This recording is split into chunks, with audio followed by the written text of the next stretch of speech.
राजस्थान में आज एक बड़ा हादसा होते होते टल गया। एक ट्रेन जो जयपुर से जोधपुर की तरफ जा रही थी, जयपुर जोधपुर इंटरसिटी, वह जैसे ही जोधपुर पहुंचने वाली थी उससे कुछ ही देर पहले उसके इंजन में से धुआं उठने लगा। अंदर जितने भी यात्री मौजूद थे उन सभी में तहलका मच गया और वह बाहर भी निकलने लगे। लेकिन कुछ ही देर बाद में उस धुएं को काबू पा लिया गया और दूसरे इंजन की व्यवस्था की गई। दूसरे इंजन की व्यवस्था करने के बाद में ट्रेन को लगभग 12:15 बजे वापस रवाना किया गया। लेकिन यह हादसे के पीछे की वजह क्या रही, इन सभी की तमाम जानकारियां देखिए रिपोर्ट में।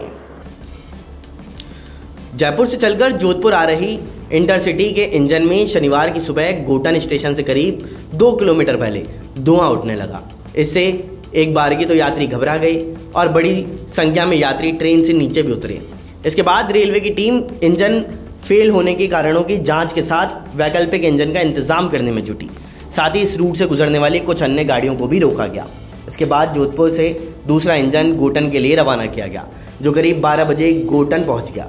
वहां इस इंजन की मदद से ट्रेन को ले जाया गया और उसके बाद में 12:15 बजे यह ट्रेन फिर से जोधपुर के लिए रवाना हो गई। दूसरी ओर डीआरएम के निर्देश पर इस घटनाक्रम की जांच के लिए भी टीम गठित की गई, जो यह पता लगाएगी कि आखिर इंजन फेल होने के कारण क्या रहे। क्या इसमें इंजन मेंटेनेंस से जुड़ी किसी तरह की लापरवाही रही या किसी अन्य वजह से यह घटना भी हुई। प्रारंभिक जानकारी के अनुसार गाड़ी संख्या 22-977 जयपुर जोधपुर एक्सप्रेस ट्रेन शनिवार को अपने तय समय पर सुबह 6 बजे जोधपुर के लिए रवाना हुई। करीब 9:30 बजे के आसपास यह ट्रेन जोगी मगरा से आगे निकली, लेकिन गोटन स्टेशन पहुंचती इससे पहले ही 2-3 किलोमीटर पहले इंजन से धुआं उठता नजर आया और लोको पायलट ने तत्कालीन इमरजेंसी ब्रेक लगा करके ट्रेन रोक दी। इस इंजन से धुआं उठता देख ट्रेन में सवार यात्रियों में भी एक बार की अफरा तफरी मच गई और वे घबरा करके नीचे उतर गए। रेलवे सूत्रों के अनुसार इंजन में कुछ तकनीकी खराबी की वजह से धुआं उठने लगा। समय रहते ट्रेन रोक करके टेक्निकल की टीम को मौके पर बुलाया। वहीं रेलवे के अधिकारी भी इस घटना की मॉनिटरिंग कर रहे हैं। जयपुर चंडीगढ़ फ्लाइट के दोनों इंजन फेल हो गए।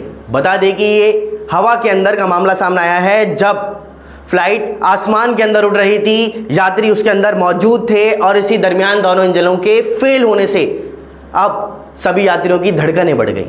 लेकिन बता दें कि पायलट की सूझबूझ इसमें काम करी और सूझबूझ से जैसे तैसे करके लैंडिंग भी करवाई गई फ्लाइट की। लेकिन इसमें ये बड़ा हादसा हो सकता था। इस हादसे के पीछे की वजह क्या रही, क्यों दोनों इंजन एक साथ फेल हुए, क्या ये तकनीकी कारण था या फिर इसके पीछे कोई साजिश है, दिखाएंगे इस रिपोर्ट में। जयपुर से चंडीगढ़ जाने वाले इंडिगो एयरलाइंस की फ्लाइट 6C7742 शुक्रवार को लैंडिंग से पहले ही अचानक खराब हो गई। चंडीगढ़ पहुंचने से महज कुछ ही देर पहले फ्लाइट के दोनों इंजन ने कुछ समय के लिए काम करना बंद कर दिया था। वहीं बता दें कि एक मीडिया रिपोर्ट के मुताबिक ऑटो इग्निशन सिस्टम ने दोनों इंजन को तुरंत चालू कर दिया और तब जाकर के विमान की लैंडिंग कराई गई। डीजीसीए ने इस पूरे मामले की जांच के आदेश दिए हैं। जानकारी के मुताबिक इंजन में ईंधन जलना बंद हो गया था। दरअसल जयपुर एयरपोर्ट से चंडीगढ़ जाने वाली इंडिगो एयरलाइंस की फ्लाइट 6C7742 ने शुक्रवार की सुबह 5:50 पर अपने तय वक्त पर उड़ान भरी थी। इसे लगभग 1 घंटे 10 मिनट बाद सुबह 7 बजे चंडीगढ़ पहुंचना था। लेकिन लैंडिंग से पहले लगभग 15 मिनट पहले ही फ्लाइट के एक इंजन में अचानक फ्लेम आउट की समस्या आ गई। वहीं इसी कारण ये खराबी का हादसा हुआ और समय रहते इस पर काबू भी पा लिया गया। राजधानी जयपुर में हनुमान बेनीवाल लगातार एक के बाद एक मंत्री के बिश्नोई के ऊपर हमले कर रहे हैं। कभी व्हाइट हाउस को लेकर के तो कभी एसआई भर्ती घोटाले में उनकी सेटिंग को लेकर के।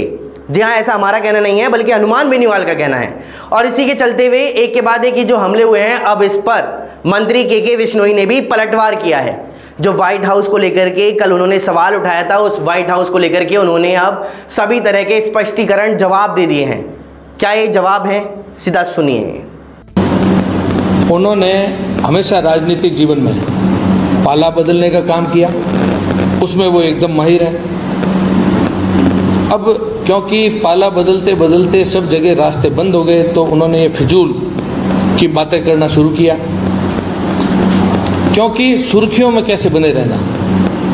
आज राजस्थान का युवा संपूर्ण विश्वास के साथ में भजन लाल जी के नेतृत्व में, उनके जो इस कठोर कार्रवाई के नेतृत्व में संपूर्ण विश्वास में है, तभी तो यहाँ पर तंबू भी खाली है। आज युवा उनका समर्थन नहीं कर रहा है। आज थोड़े दिन पूर्वी, थोड़े महीने पूर्वी जो उपचुनाव हुआ, प्रदेश की युवाओं ने, प्रदेश की जनता ने जो एक आशीर्वाद भारतीय जनता पार्टी को, भजन लाल जी के नेतृत्व को, हमारे प्रदेश अध्यक्ष जी को, प्रदेश के प्रभारी जिन्होंने कड़ी मेहनत करके सभी कार्यकर्ताओं को अलग अलग विधानसभा में लगाया, भी मेरे को भी खींवसर विधानसभा के अंदर पार्टी के निर्देशानुसार कार्य करने के लिए वहाँ पर भेजा। वहाँ पर इनके जो लंबे समय से राजनीति करते हुए जो इनके वहाँ के झूठ थे, पाखंड थे, उन सबको जनता के बीच में उजागर भी किया। जनता भी उपयुक्त उम्मीदवार की तलाश में थी और काफ़ी लंबे कालखंड के बाद में इनको इनके इच्छा अनुसार नतीजे नहीं मिले। इनको वहाँ पर लंबे समय के बाद में, क्योंकि इनके लंबे समय से बोलते हुए उन झूठ का पर्दा भी फांस हुआ और लोगों ने भारतीय जनता पार्टी के अंदर विश्वास दिलाकर कमल को वहाँ पर खिलाया। फिलहाल देश और दुनिया की तमाम बड़ी खबरों के लिए इतना ही। बने रहिए हमारे साथ। नमस्कार।